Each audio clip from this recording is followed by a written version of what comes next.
This is a short video of two topics. The first topic is my billet design quick tool adapter that interfaces to my R8 spindle on my Grizzly mill G9901.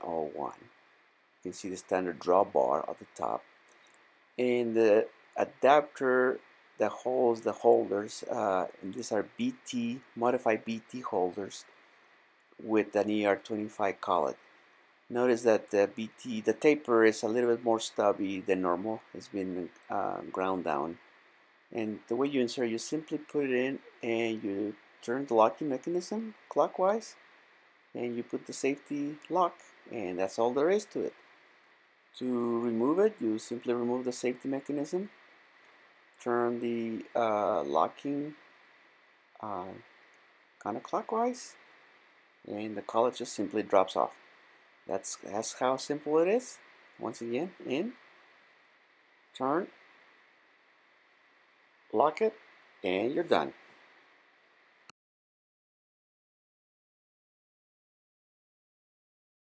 Second topic, I'm going to show you my heavy duty 5-inch phase mill adapter with an R8 holder.